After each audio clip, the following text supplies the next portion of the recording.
ऋषिकानाथः श्रीकण्ठो भक्तवत्सलः भवः सर्वस्त्रिलोकेशः शितिकण्ठः शिवाप्रियः उग्रः कपाली रन्धकासुरशूधनः गङ्गाधरलाटाक्षः कालकालकृपानिधिः भीमः परशुहस्तश्च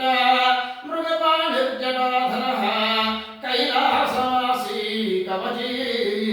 कठोरस्त्रिपुरान्तकः वृषाङ्को वृषभारूढो भस्मोद्दोलितविग्रहः सामप्रियः सर्वमयस्त्रयीमूर्तिरणीश्वरः सर्वज्ञः परमात्मा च सोमसूर्याग्निलोचनः हविर्यज्ञमयः सोमः पञ्चवक्त्र सदाशिवः विश्वेश्वरो वीरभद्रो गणनाथः प्रजापतिः हिरण्यरेता दुर्धर्षो गिरीशो गिरिशोनयः भुजङ्गभूषणो भर्गो गिरिधन्वा गिरिप्रियः कृत्तिवासः पुरारातिः भगवान् प्रमदाधिपः मृत्युञ्जयः सूक्ष्मतनः जगद्व्यापी जगद्गुरुः